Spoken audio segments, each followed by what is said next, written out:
இயற்கை வேளாண்மை வந்தால் மட்டும்தான் தண்ணீர் பிரச்சனை தீரும். தண்ணீர் பிரச்சனை அல்ல, தண்ணீர் என்பது அடிப்படையான உயிர் அது.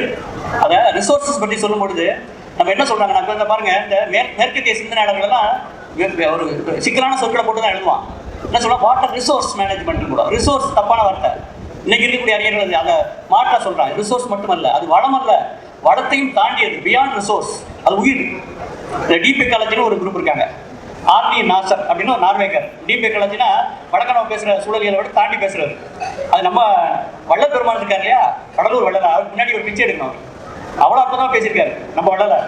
ஆனால் அவர் சொல்றது நாதி கிடையாது, ஏன்னா இங்கிலீஷ் எழுதலை. அவர் யாராச்சும் இங்கிலீஷ் எழுதி சொல்லவும் இல்லை. நம்ம ஆளுகள் வள்ளலாரை பற்றி சூழலியல் தலைப்புல ஒரு நாள் பேசலாம். அவ்வளவு அற்புதமான சொல்லாடல் பயன்படுத்தியிருக்கிறார்.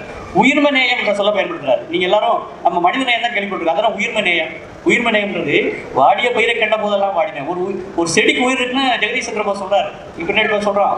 ஆனா அவர் அப்பயே அதை வந்து உணர்ந்து சொல்றாரு.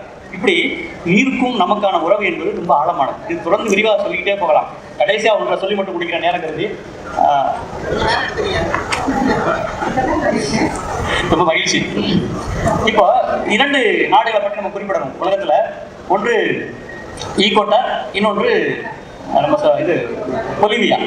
இந்த ஈக்வட்டார்ல என்னன்னா, இப்போ 2008 தான் அவங்க வந்து மதர் எர்த் சட்டம், அதாவது பூமி தாய் சட்டம் அப்படின்னு ஒன்று கொண்டு வந்தாங்க. இப்போ 10 ஆண்டுகள் ஆயிடுச்சு, 2018 வந்துருச்சு.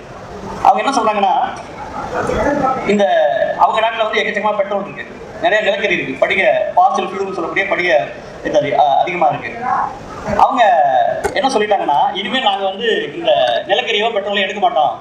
எல்லா நாடுகளும் எங்கடா பெட்ரோல் கிடைக்குது, மீத்தேன் எங்கே இருக்குது, ஓட்டை போட்டு எடுக்கலான்னு கஷ்டப்பட்டு இருக்கு. அவன் வேணாங்கிறான், எடுக்க மாட்டோங்கிறான்.